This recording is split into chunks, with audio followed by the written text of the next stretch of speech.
What's up, everybody, and welcome back to TarHeelIllustrated.com. I'm Jacob Turner. Joining me, as he always does, is our very own publisher, Andrew Jones. And AJ, we're here for yet another edition of the UNC basketball show, and we're approaching this one a little bit differently. This is kind of a new format that we haven't done in the past. We have answered questions from subscribers or people on Twitter before, but the main gist of this entire show is just going to be running through a little bit of a Q&A session. I put out a tweet earlier on Wednesday asking, hey, if you have any UNC basketball related questions, let us know. We got some really good responses retweeted on Tar Heel Illustrated, which obviously helped as well. And yeah, we got some really interesting responses. So basically what I've done, AJ, is I picked 5 questions. A few of them are kind of combined because some people were asking very similar questions. And I think when we dive into them, you'll kind of understand why, because some of these topics have been topics that have been all over our message boards and all over Twitter for, weeks now, to say the least. So I think it's going to be a pretty interesting one, but we've got, a little different variation of questions in here as well, too, not just talking about the same thing. So looking forward to diving into this. Are you excited about a little bit of a Q&A? I'm very excited. This is your idea. We were getting ready to do something, and I saw that you had tweeted out asking for questions, and there were like 500 million responses in 1 hour. And I was like, okay, let's roll. I can only imagine what people want to know about. Yeah, 100%. Yeah. I only looked at one question. I thought, you know what? Let me just go raw on this one. Yeah, and I'm glad because I think I'm glad. It's a good idea. It's a change of pace, and let's involve people. We talk about involving them, so let's involve them.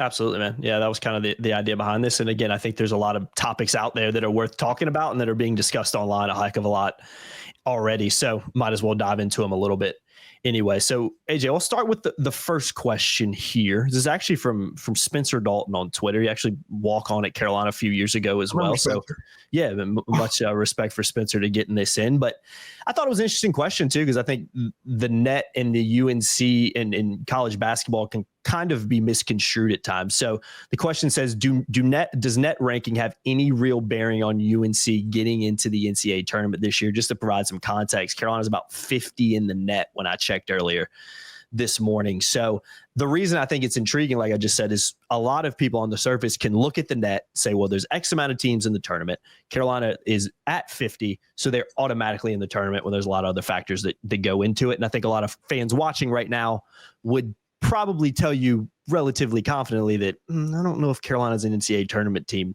I think a lot of people would agree with that. So what is your thoughts on that question? And kind of, I think this is a way to kind of maybe explain the net too, to some people who might not understand it fully. You got a 68 team field. You've got 32 automatic bids. And out of those 32 automatic bids, you figure maybe 7 or 8 of those teams are going to get in regardless, assuming the right teams win their league. Let's say Memphis doesn't win the American, and let's say North Texas wins the American. Well, that's going to steal a bid from somebody because Memphis is going to get in. So you're looking at if 8 of those automatics are going to get in anyway, and they win their conference tournaments, they're the automatics. And there's no upsets in their leagues. You're looking at 24 at-large bids. Well, if you have 32 at large overall, or 36 at large overall from the 32 bids. So you're going to figure with 24 of those other available bids, you're looking at about 40 to 42. The top 40 to 42 teams probably going to make the field. Mm-hmm. And that's, again, without upsets. And there's always upsets. There's always NC State last year. Yeah. The Big East is a league. I could see a Villanova getting hot and winning the Big East, mm-hmm. or Xavier. I don't know if Xavier, but Xavier could. Just that league has got enough mid depth.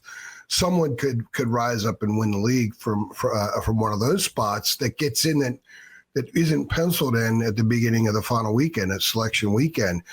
We could see something in the Big 12.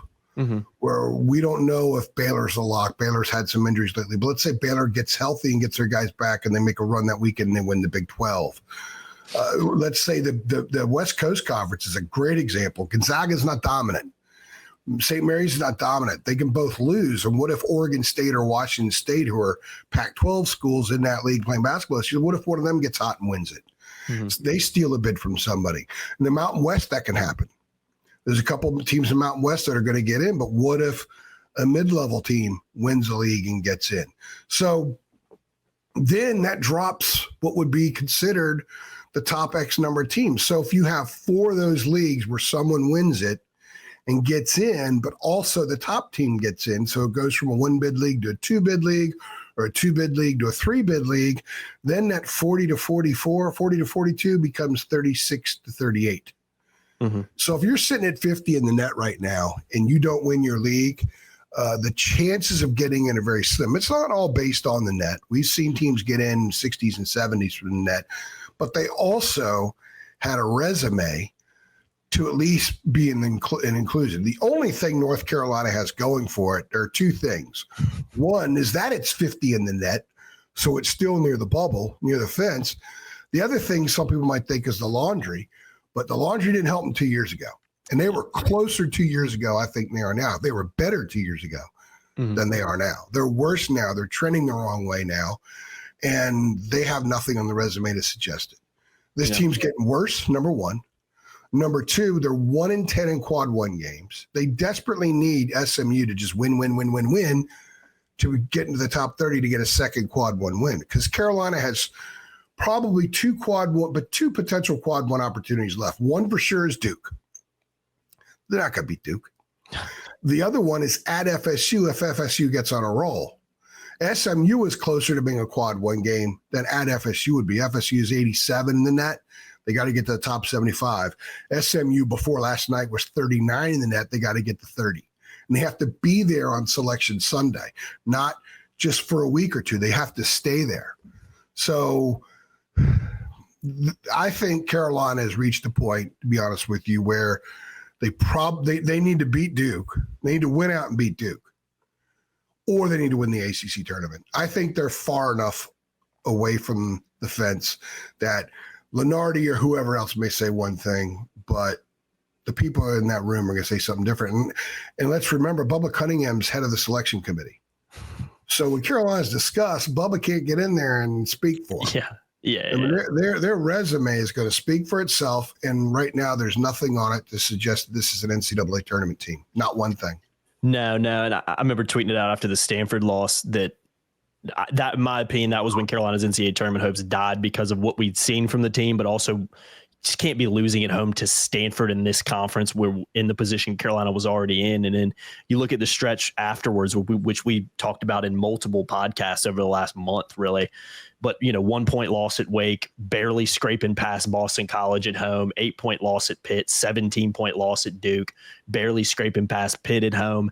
And then Clemson, a couple of days ago, ties its biggest ever win over North Carolina. So, in that stretch of games that I just listed, Carolina went, let's see, 2-4. And that's not 2-5. Going back to Stanford, they've lost 5 out of 7 with an overtime win at home over BC because BC couldn't inbound the ball.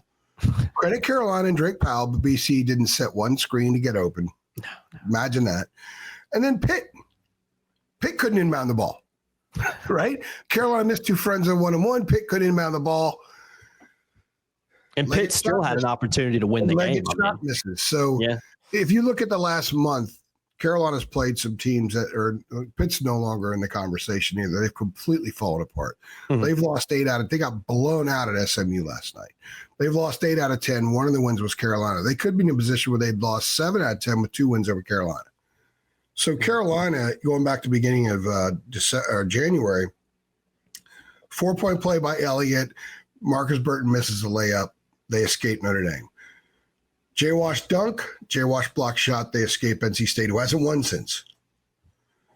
Wow, they haven't, have they? Man, I didn't even think about that. They escape BC. They escape Pitt. Those are 4 of the wins. They've had a couple well-played wins, Cal and SMU, but the other ones are just escapes against really bad teams. Their last 3 home games have been a loss to Stanford, overtime win over BC, 1-point win over Pitt. None of those teams are going anywhere. Stanford's okay, but that's a quad 3 loss. So they're not really okay. That's not a good loss. Quad 2 loss, you can say it's a quad 2 loss. That's not terrible, but when it's quad 3, it changes things. That's the world we live in. there isn't one indicator. There's not one indicator suggesting that this team is headed in the direction of the NCAA tournament. If anything, they're rapidly moving off course because about 2 weeks ago, they were around 36, 37, 38 in the net, and they're just dropping. And you can't rise very fast in the ACC, but you can fall fast. Oh, yeah. Yeah, and even adding on to that, I mean, you look at the two, top teams in the league essentially that they've played in the last, week and a half or so, Duke and Clemson, and getting just absolutely blown out. Weren't even games, really. 33-7 run by Duke in the first half that lasted about 8.5 minutes. Clemson had a 9-minute run, 28-8. And those two runs in the first half, the combined is 61-15. Yeah, and I think similar to the Duke game, I think Clemson could have won by 30 if it really wanted to, just like I think Duke could have. So, I mean, it just wasn't a game after about it was 26 twice, and Duke was up 32. See, that's what we see. They've played two good teams in the last 5 weeks, and they were completely destroyed by both of them. The rest of the teams they played, SMU's okay. I think that their net's honestly higher than they are when you watch them. They've been destroyed against good teams too. But the rest of the teams they played, they've either lost to or barely beaten. And they're not that good. Wake's okay. Yeah. Wake is a team that I think may get in, but nothing about Wake enamors me. I don't see them making a run or anything. I voted for Hildreth for player of the week last week because he had the best week. Yeah. And he's a solid player. He's going to have a nice career overseas. But I don't think anybody that has Wake Forest in their bracket's going to go, oh, man. No. There's only 3 teams in the ACC nobody wants to face right away, and that'd be Louisville, Clemson, and Duke. Agreed. So, Carolina's lost all 3 of those teams, including a Louisville team. Yeah, and Louisville closed them out 14 to nothing or something like that. And Louisville was trending in the right direction then, but it wasn't what it is now. And really, so I mean, again, so I think if Carolina plays them tomorrow, I think they probably go into Louisville and get beaten by 15. So, they might get blown out by Syracuse, and they just got beat by Miami last night. I know, and that's the problem, AJ, is I think the way Carolina's playing now, my personal opinion going into every game, no matter who they're playing and where it's at, if it's a Duke or a Clemson, it's a lot greater of a chance Carolina gets blown out. But even going into a game like Syracuse, I personally think it's a 60-40 chance Carolina loses that game. I mean, that's the way they're trending. I'm not predicting they're going to lose a ton of games the rest of the way, but there's no indicators to suggest this team's doing anything but veering off in the wrong direction. When I say veering off, they're veering off fast. Yeah, very fast. My vibe outside the locker room the other night was that this is a team veering off fast. Mm-hmm. The body language in the court was different. It was worse. Adam Smith asked if they'd lost their fight, asked Hubert. I followed up his question asking if they're broken because he rejected the notion. I also asked if it was a low point. That's where we are. On February 10th, when you're asking if a team's broken, asking if that's a low point, asking if they've lost their fight, when you've got Seth Trimble questioning certain numbers of players. Didn't name them, but questioning them. And I think he's close. And more power to him if he does, simply because I think Seth burns to win. Mm-hmm. I don't know if all the guys do. I don't know. But I know Seth does. I'm not going to say there's any that don't because I don't know that. But I know Seth does. I know RJ does. But even RJ, in dealing with him, it's the same questions. I should just walk up to him. If they lose at Syracuse, okay, RJ, you know what I'm going to ask. So tell me what you tell me. Yeah, I mean, honestly, yeah. Because he knows what I'm going to ask. He's been playing pretty well lately, by the way. Mm-hmm. And it's gone for naught because that's where they are. They're veering off quickly into the wrong direction. And I don't see any sign of them shifting course. Yeah, me either. Move on to the second question, because this kind of, in a way, it ties to what we were just talking about. And this is from Zachary Thomas on Twitter. And I'm paraphrasing this one a little bit, but his question essentially is what is UNC actually trying to accomplish on offense? And I think I know what you're going to lead off with, because I think it was something, it is something you and David have talked about. It is something me and you have talked about in podcasts for a long time, but I know it's actually something you guys kind of, in a way, asked Hubert after the Clemson loss. And I thought his response was interesting, to say the least. To score. Right? Yeah, that's what that makes sense. Yeah. Hubert can do a better job answering questions, but I understand why he doesn't. Not all coaches do.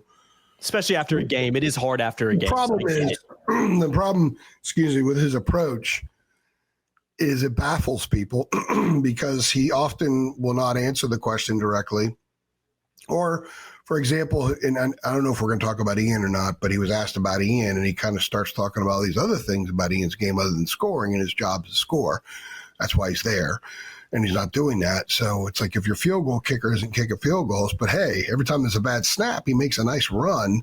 That's not what you have him out there for. Mm-hmm. So, and I think that's part of the problem.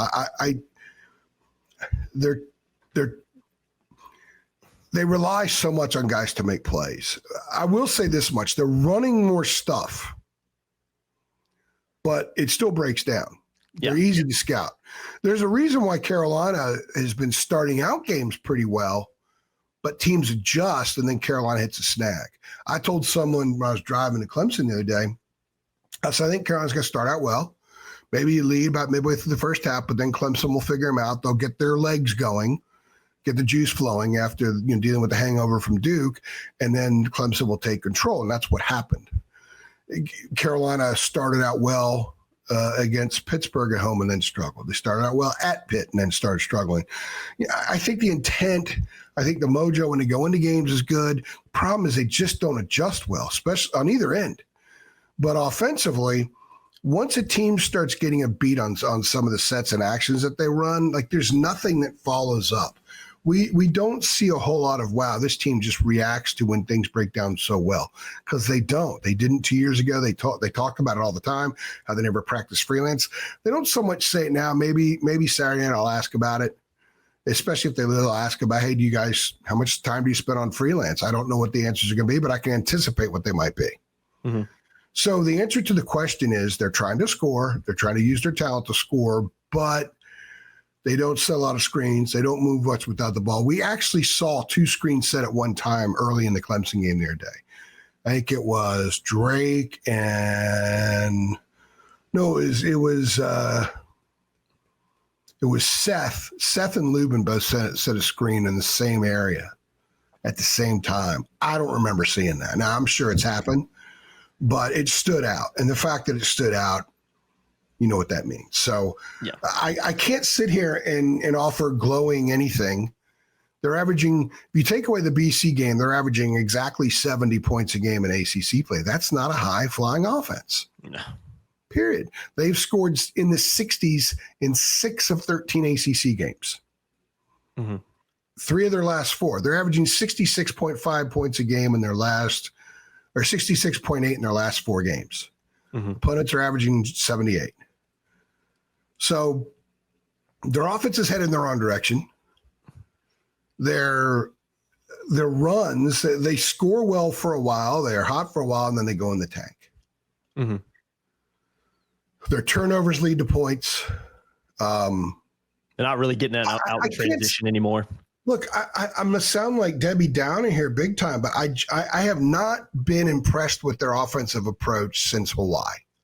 Yeah, you've hammered on Hawaii. You pointed that out. Kudos to you. I know you're not a pat on the back guy, but you did point that out months ago of like, this ain't sustainable, man. You've been saying that for months. No, and again, they run more set stuff, but when the sets break down, it's just, people come up to me, and I had some guy walk by me in the Smith Center the other day, and he yells, dribble, drive, fall. And I turn around, he's like pointing at me, and I'm like, yeah, I mean, hell, that's taking on a life of its own. Because everybody else sees it. They don't need us to point that out. Everybody else sees it. Yeah.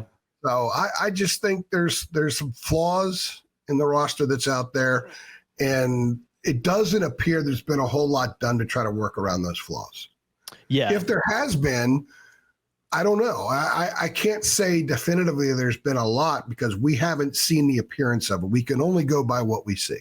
Yeah. Yeah. Yeah, I completely agree with that. And let's talk about Ian Jackson just to feed off of this.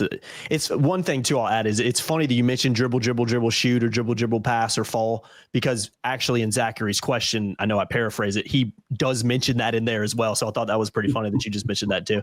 But I've Ian Jackson, times actually, yeah, I hear it all the time as well on Twitter, and I think it is really a good explanation. It's become kind of a joke, but it is a joke. The reason it's an effective joke is because it's rooted in truth, because when you watch it, it does feel like that. So I just want to make that clear. I'm not trying to poke fun or anything. It's just what it seems like they do a lot. Ian Jackson, though, you put out a little tidbits piece diving into kind of the numbers about Carolina earlier this week after the Clemson game. I believe it either came out on Wednesday morning or Tuesday evening. It was a trend piece. The trending one. Piece. Yeah.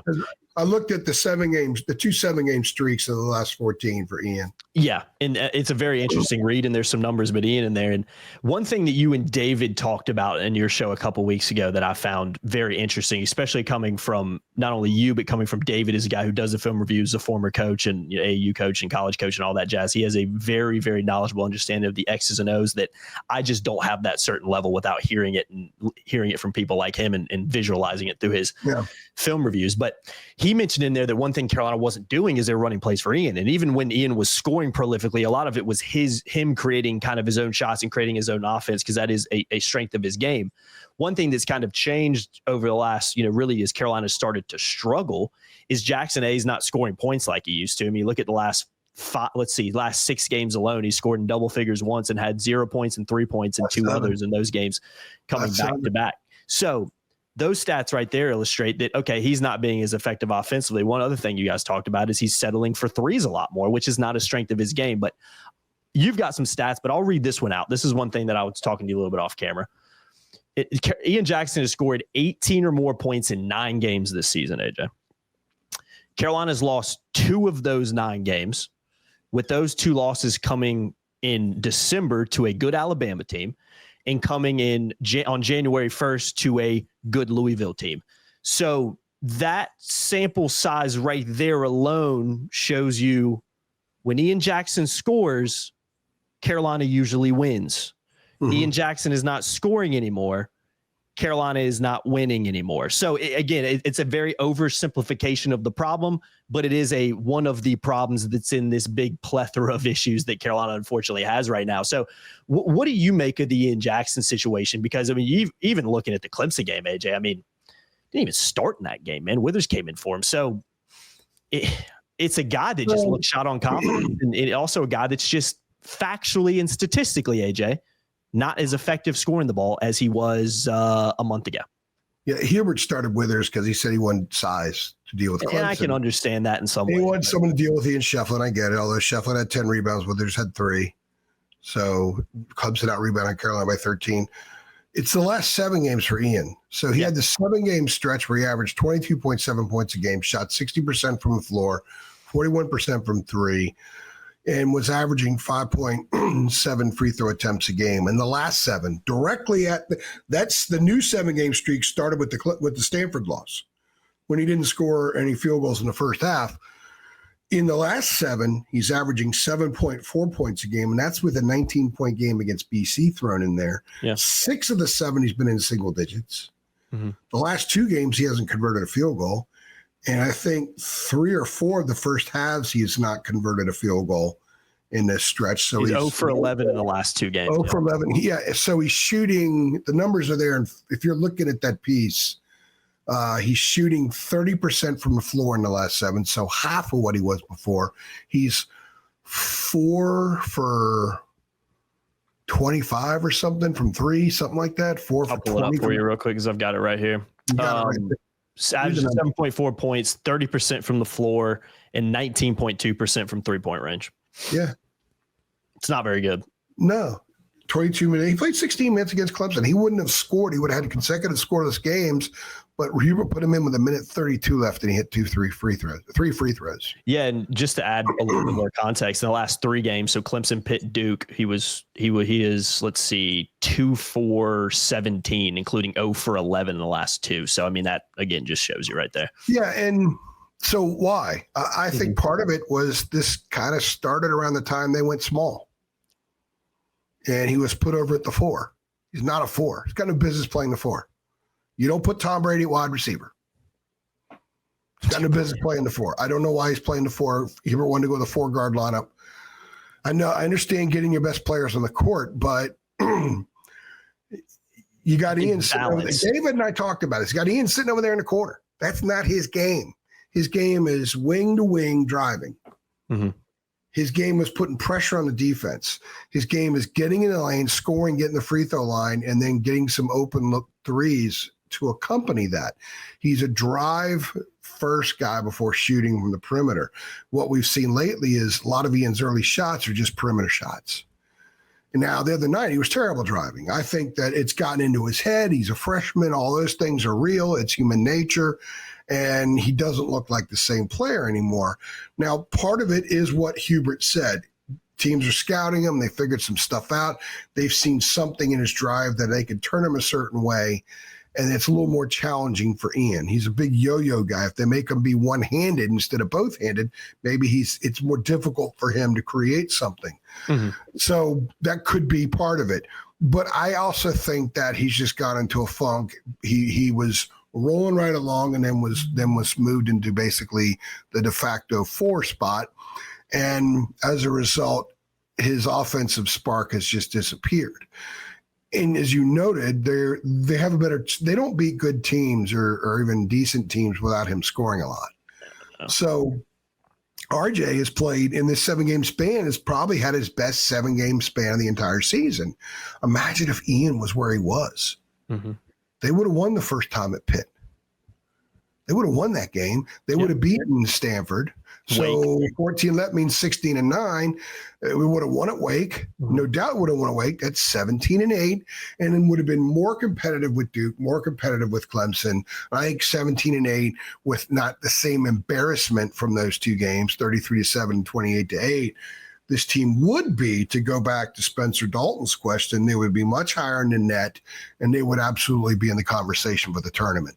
So this last stretch, and Ian going off the rails, has put this team in a bad situation. It's not Ian's fault. It's no specific person's fault. It's the way things have played out. But I don't, from my vantage point, and I could be totally wrong, from my vantage point, it looks like it's not been handled as well as it should be. I agree. And I think that the film on it and the eye test doesn't lie there, but also you just dive into the stats and everything too. It doesn't make a lot of sense. So yeah, there's a reason Carolina, let's see, in the last 1, 2, 3, 4, 5, 6 games has only scored over 70 points. What, 3 times? Yeah. So, 3 of the last 4 they haven't gotten there. Remember they had 71 against Stanford. Yeah. We can go on and on and on.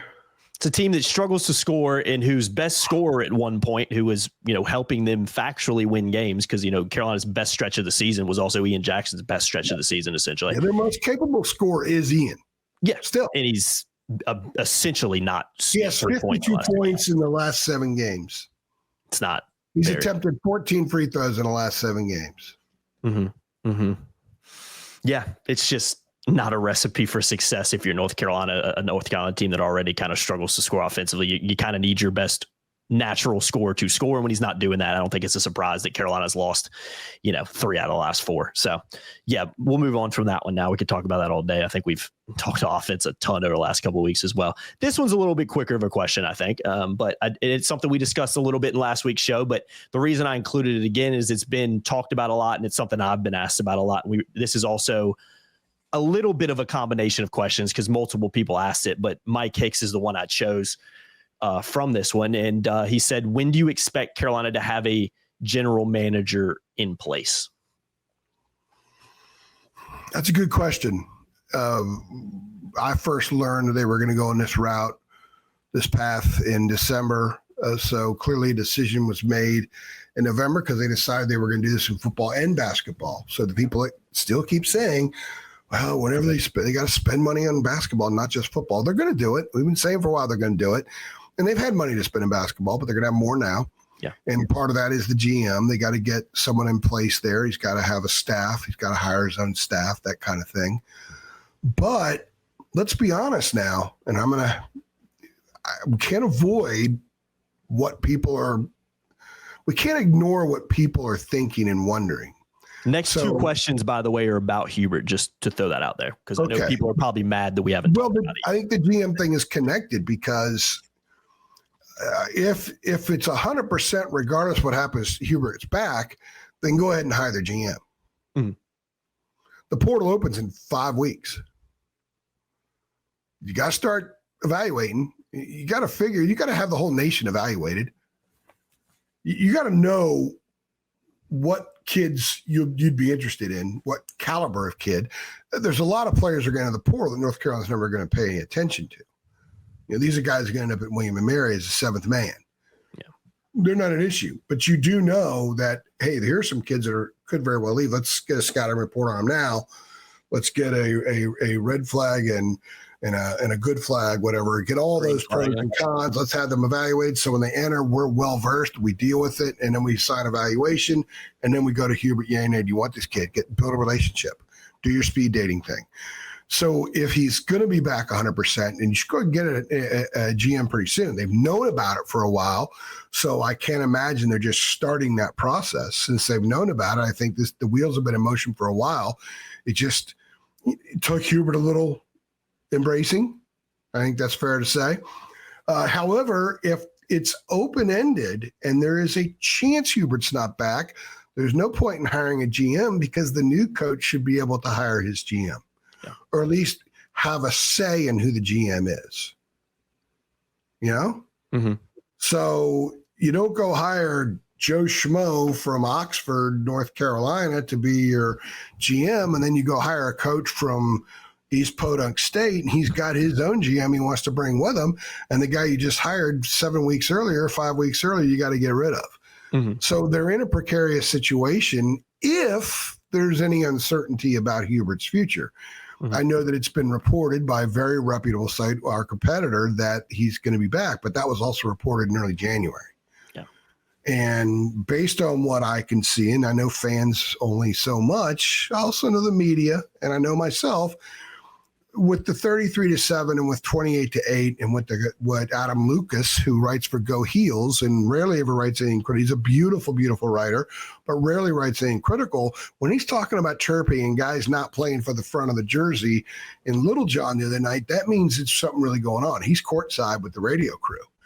At Clemson, we're up a little bit, but I could see the body language. I talked to players afterward. I saw each one of them walk out of the locker room. I've got a pretty good sense of the vibe. And it looks like a team that's broken. It looks like a team to me that's veered off in the wrong direction and may not find its way back the rest of the season. So how do they still got 7 more regular season games to play, Jacob, plus the ACC tournament?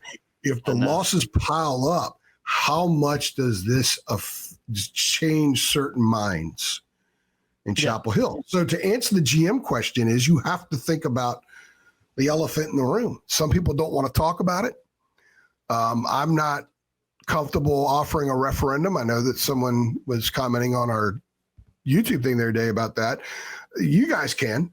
I'm not stopping anybody else from doing it.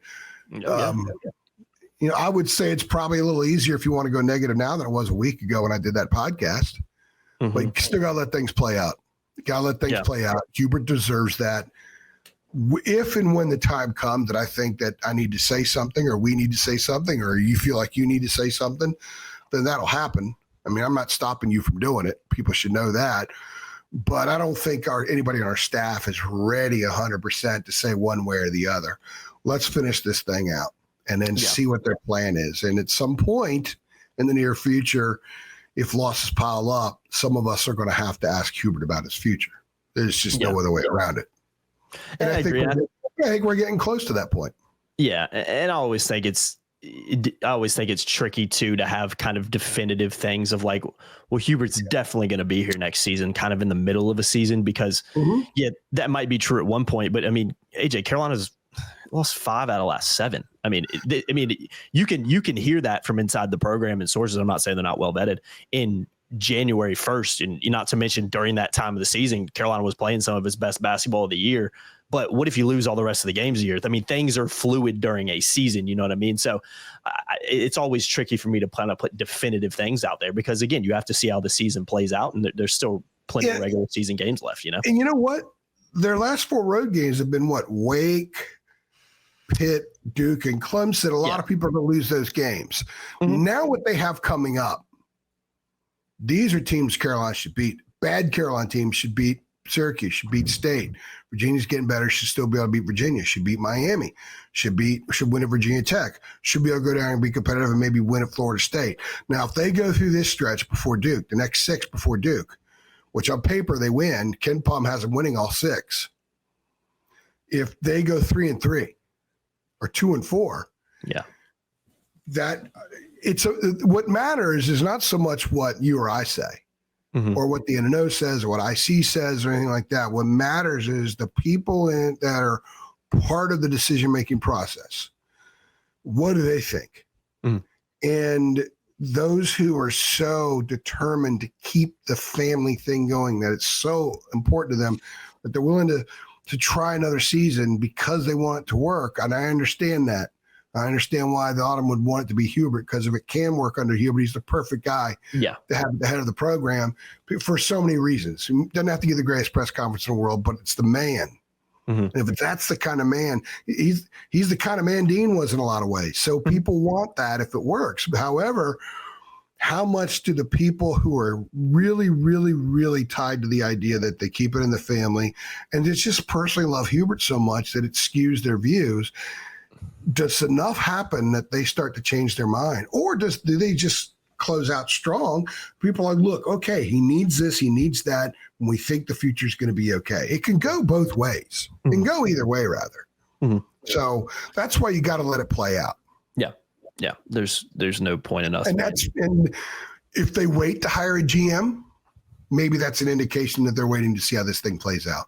Agreed, because we talked about the longer it goes without a GM, maybe the more on the line his job is. Yeah, we talked about that last week. There's no real point in bringing a GM in if you hire him in June, because you're already way behind. Yeah, because recruiting, you've got the recruiting circuit, and that's a very important part. In college basketball, recruiting is more important now than football recruiting because of the immediate impact of players. Exactly. You can turn things around quickly with your roster. Look at Duke.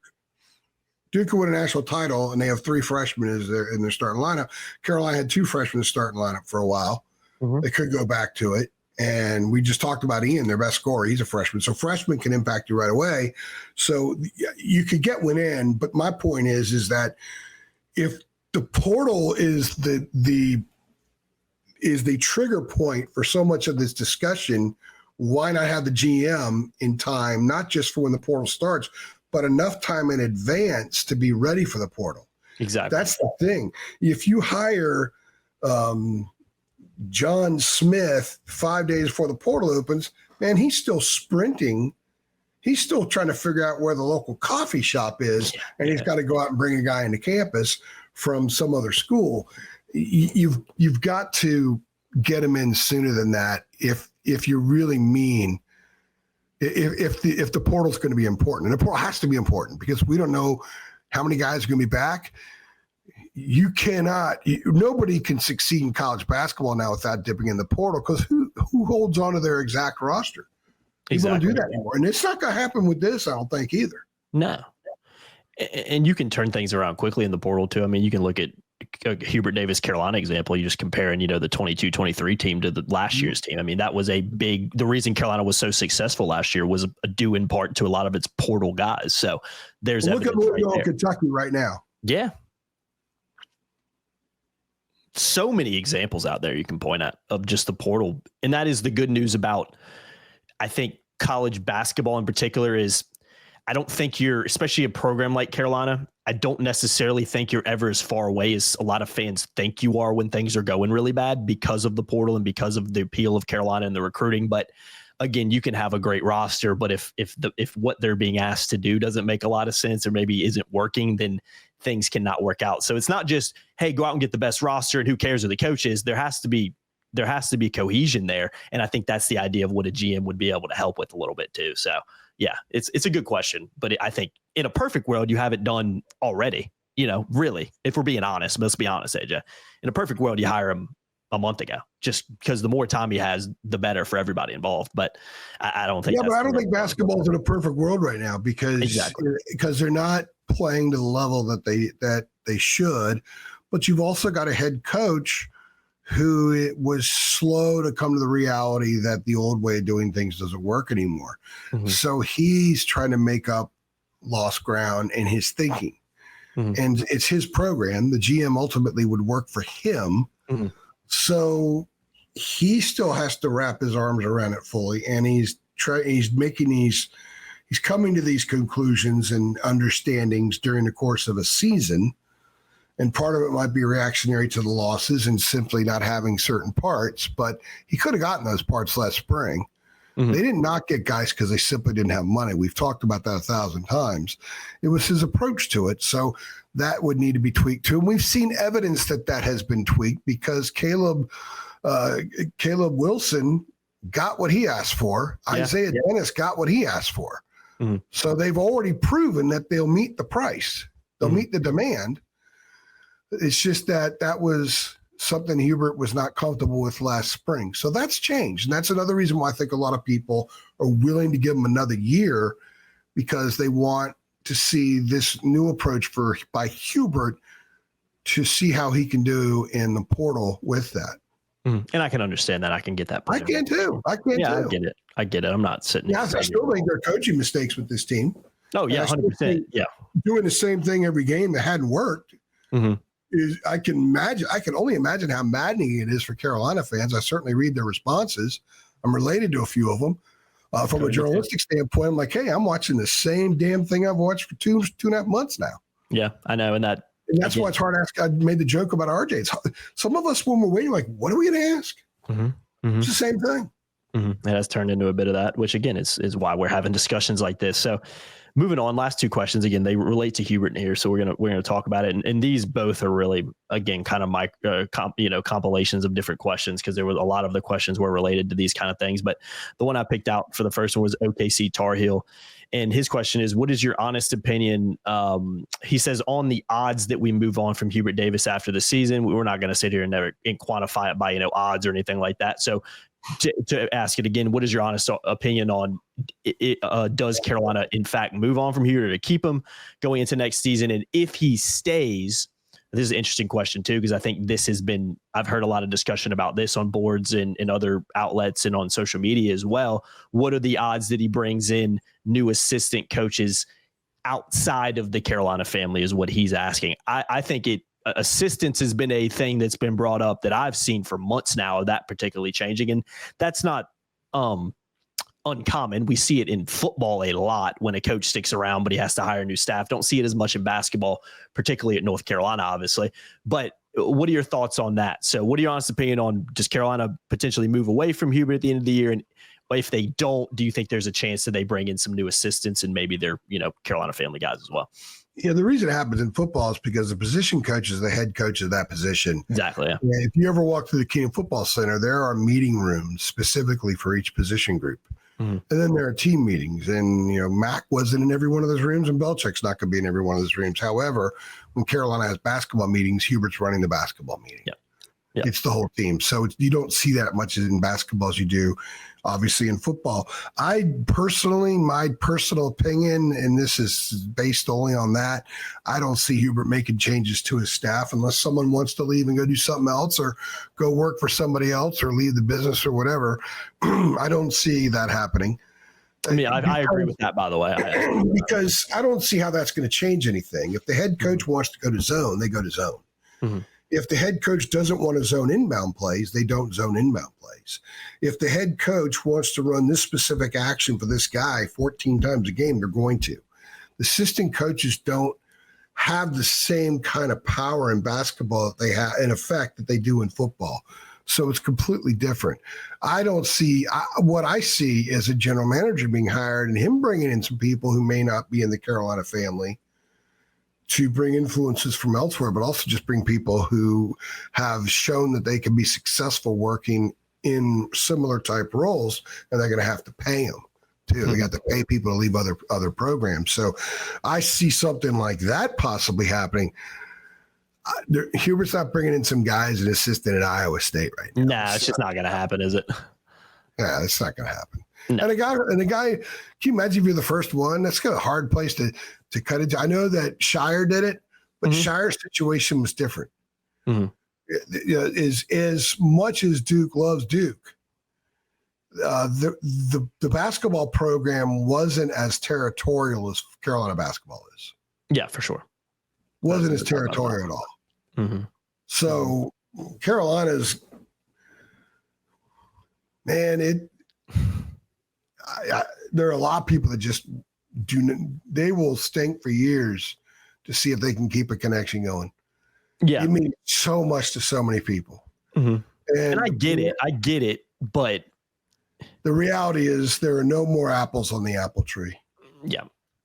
So you got to look for a new tree if you think you need a new tree. If you have enough apples right now, then you don't need to worry about it. You can jar them, you can can them, and save them for a later date. But I don't see that happening. I don't see him making a change with assistant coaches. So if anything changes, it's with the head coach. And so in terms of the assistants, in terms of the head coach, I mean, I think I know what your answer is, because he's essentially asking, what is your opinion on the chance of Davis leaving at the end of the year? And my personal opinion is I think it's still a fluid situation. I don't necessarily think a decision's been made. So I have to see how the rest of the season kind of plays out over the next few months before I can really sit here and say, well, I think it's, I think maybe it's something you can discuss more in a couple weeks when, like you said, very winnable games come up. And if Carolina's struggling still, then I think it becomes even more of a question mark. But my answer right now would be I don't really know, because again, I'm not the guy making the decisions here, and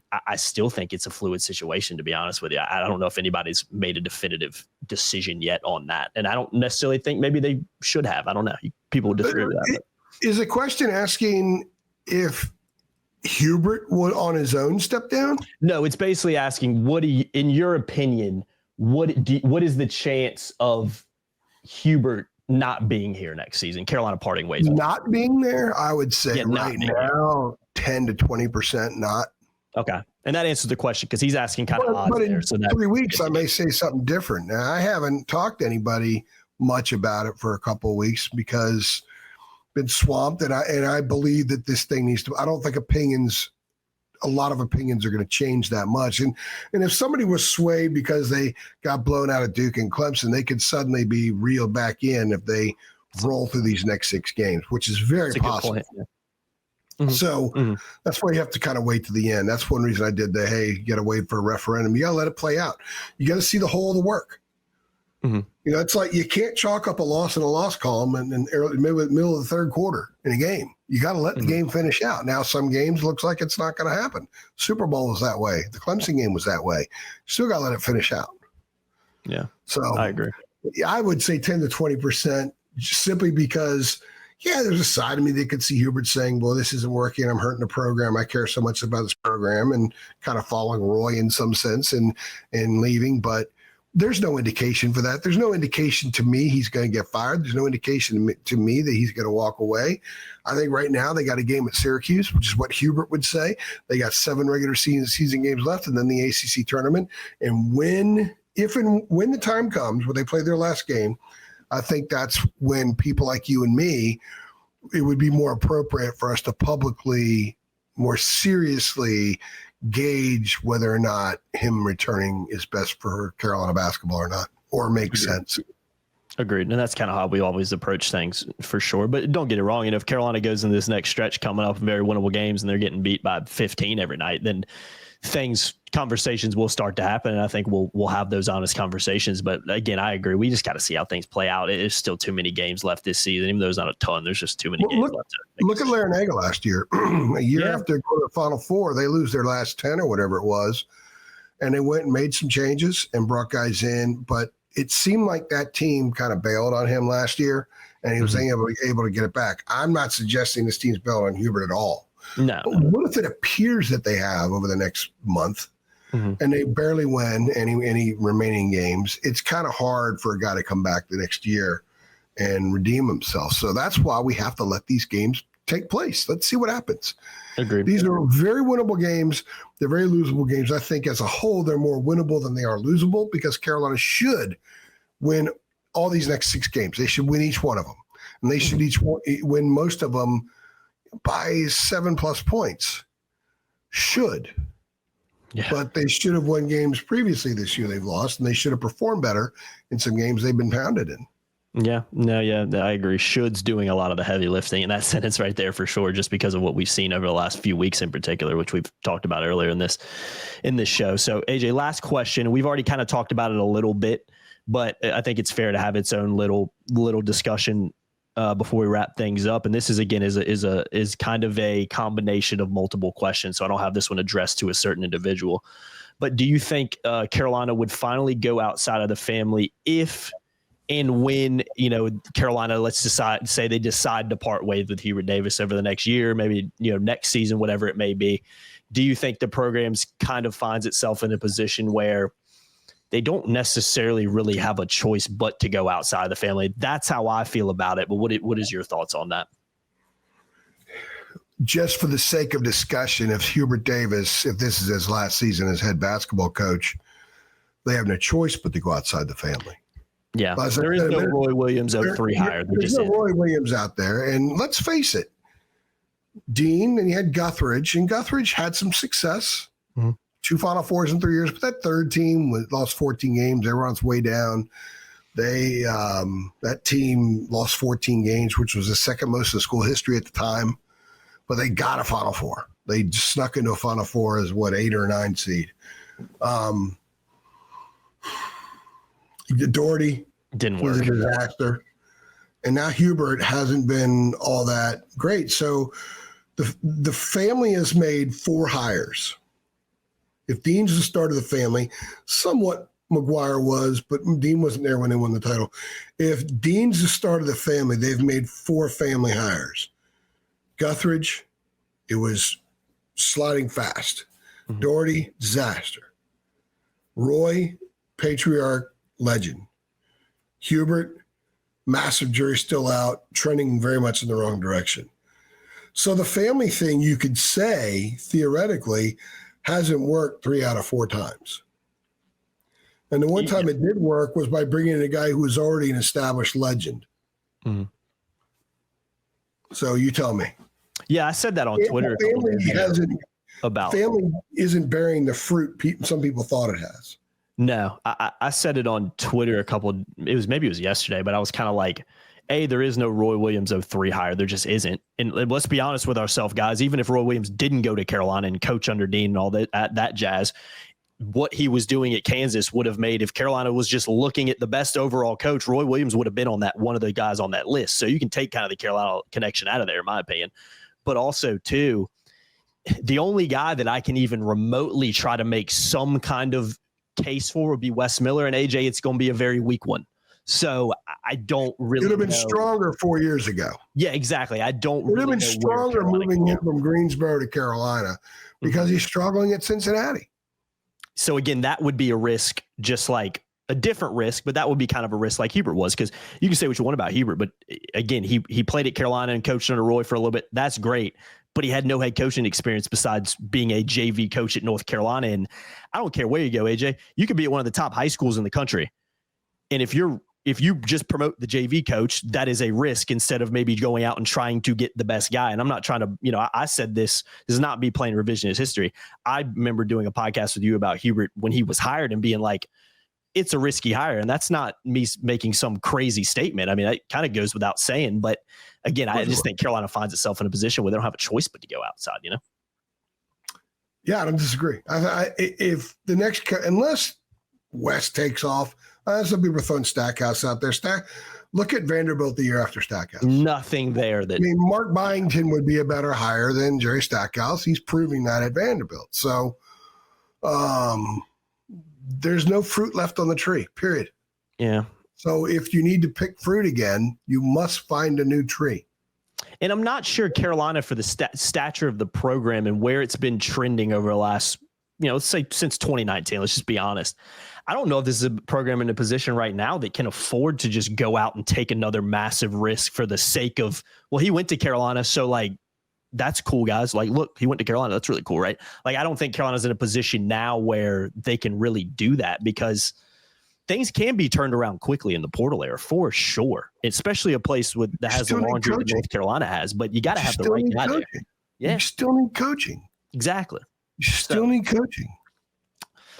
It's interesting. And this isn't us saying Hubert's going to be gone. This is just the hypothetical, thing being at. But I think it's a fair thing to discuss because it's been all over the internet, really. I mean, I've seen it everywhere, really. Trust me, I know. And it's a fair question to ask. It is. I get dinged on my phone, like in an email, every time there's a comment on YouTube. That's one of the reasons why I went away from it a long time ago. So I kept getting deluged. It's out there. It's great for people to talk about because they could talk about it. We have gone very far into it, further than I ever thought we would do in the regular season. But I still am going to sit back and say, I'm going to let this thing play out. He deserves to have the fourth year fully play out before any of us. Now, if they lose the next three and they get blown out, then it's going to be easier to say things. Listen to one of our pods now and go back to December and listen. In December, I'm talking about, Jay Wash gets himself going. He's shown some signs. No, it's not about that anymore. It's about everybody in this team shifting course as a team. Yeah. And that's what needs to happen, period. And then we'll make determinations. Yeah. 100%. No, I completely agree with that. So much more powerful people than us. Yeah, and again, we would be wrong if we didn't discuss it, if we just ignored it. It just wouldn't be right. We have to kind of do our part in doing that.